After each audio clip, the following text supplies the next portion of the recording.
Saudara dan saudari terkasih, Injil kita pada hari ini diambil dari Injil Lukas bab 5 ayat 17 sampai 26. Pada suatu hari ketika Yesus sedang mengajar, ada beberapa orang Farisi dan ahli Taurat duduk mendengarkannya. Mereka datang dari semua desa di Galilea dan Yudea dan dari Yerusalem.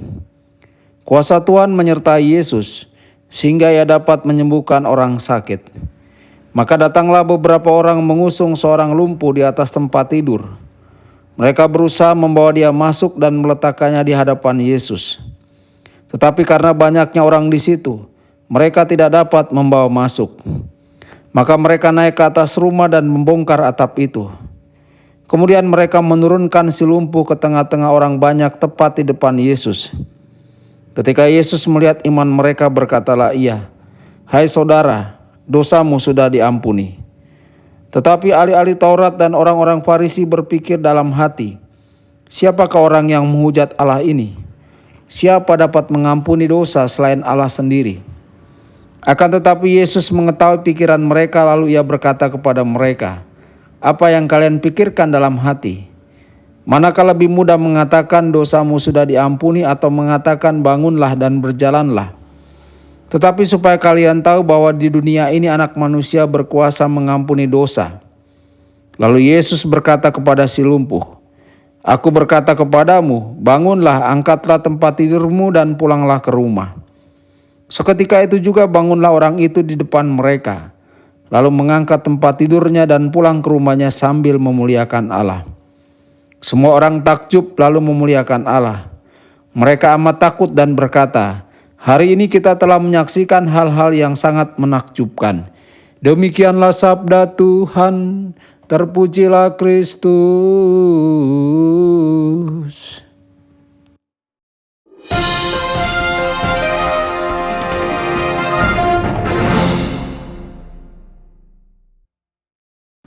Saudara dan saudari terkasih dimanapun Anda berada, jumpa lagi dengan saya Romo Tedens dalam saluran Warta Kabar Sukacita.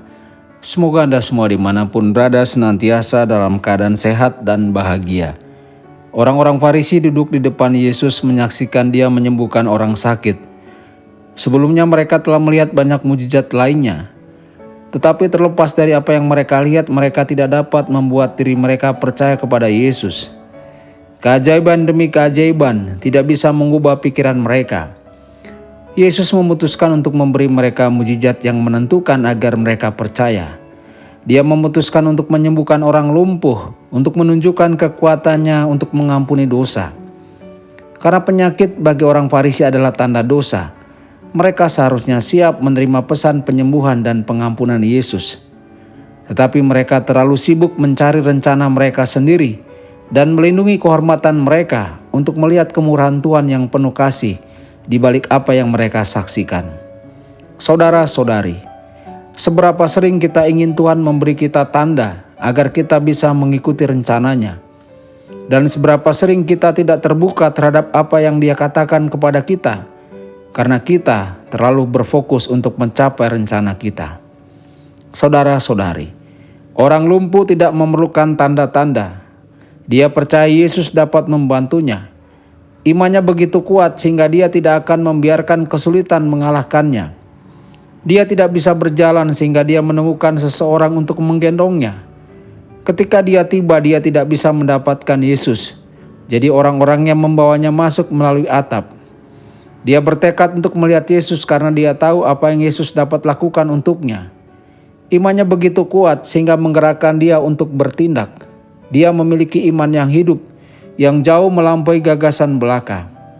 Imannya menggerakkan dia untuk menemukan Tuhan terlepas dari kesulitannya. Saudara-saudari, apa yang telah kita lakukan untuk mencari Yesus, untuk bertemu muka dengan muka? Apa yang telah kita siapkan untuk menerima kasih karunia-Nya? Apakah kita meninggalkan doa atau kerasulan kita ketika kita menghadapi kesulitan? Saudara-saudari terkasih, Yesus tidak melakukan mujizat untuk dirinya sendiri atau untuk kemuliaannya. Yesus hanya mencari kemuliaan Tuhan. Kita melihat bagaimana semua orang memuliakan Tuhan setelah mujizat yang dilakukan Yesus. Seolah-olah Yesus dilupakan. Yesus berusaha hanya untuk melakukan apa yang akan memuliakan Bapa. Saudara-saudari, seberapa sering kita mencari kemuliaan diri kita ketika kita melaksanakan kerasulan kita atau melakukan amal kasih? Seberapa sering kita berharap seseorang akan mengingat kita dan berkata kepada kita terima kasih, meskipun kita ada di sini untuk membangun kerajaan Yesus untuk kemuliaan Tuhan saja? Saudara-saudari, kita perlulah terus memperbaharui kemurnian niat kita. Tuhan Yesus memberkati dan menyertai Anda semua. Sabda Allah adalah kebenaran. Sabda Allah adalah kehidupan. Mari kita mencintainya, mari kita menghayatinya. Ya Tuhan yang ku muliakan, sabdamu angkat resahku.